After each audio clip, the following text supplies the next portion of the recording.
Hey, this is Sheila. This is Jeremy. And I'm Ben, and this is the Hub Life team. At Hub Life, we want users to be able to search for a lot of different information about Boston using our database. In this presentation, we have gathered together some examples of queries that our users can make. For this phase of the project, we had to make minor adjustments to the UML diagram to make our queries more clear and valid. You can see this UML diagram attached with our project submission. One question a user might want to ask is that when they move to a city, they may want to know where the most renters live, how many people live in that neighborhood, and what the average rent is of that neighborhood. After running the query, we can find that Allston is their answer, with a population of 19,761, renter occupied of just about 90%, and an average rent price of $2,706 per month. If a family is moving to a new area and they have young kids, they want to move to a neighborhood with the most recently built elementary school. In the Boston area, this is Mattapan at Mattahunt Elementary School, and it's an elementary school.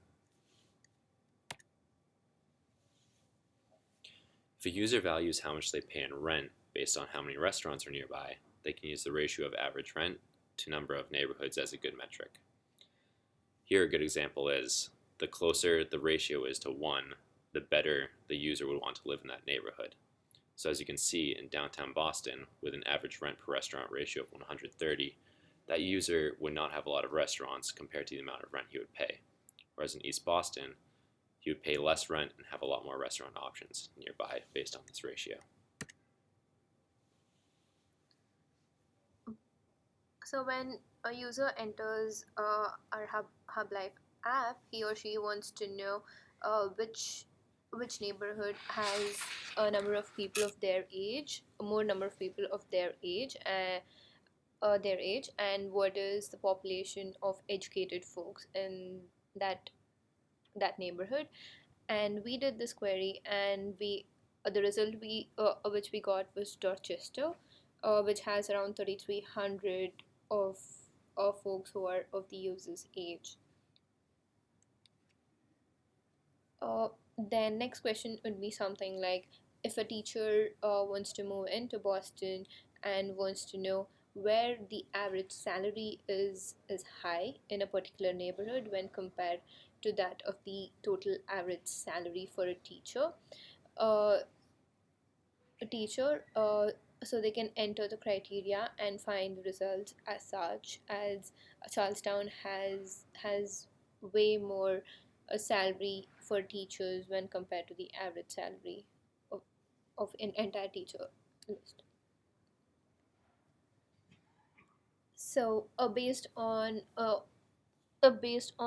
number of people of a particular age range, people want to know what are the number of schools which are present for that particular age range. For example, we have five types of schools, that is early learning, elementary, K8, middle school, and high school.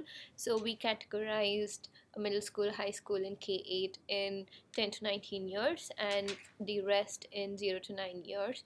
So we can get the statistics of how many schools are present for that particular age range and what is the population for that age in the neighborhood. So a lot of people are busy with their school and lives, and people take a lot of takeout food. So you might want to know what neighborhoods have the most amount of active restaurants that are takeout restaurants. And we found that East Boston is the place to move if you want a lot of takeout restaurants. Something else someone might want to know is if a rich single person wants to find the most expensive neighborhood to either live in a studio or a one-bedroom, you might want to know where to go. We found that Chinatown has the highest average rent price for a one-bedroom, but North End has the highest average rent price for studio apartments. Another question someone might want to know is someone switching careers that wants to find what's popular and what pays well.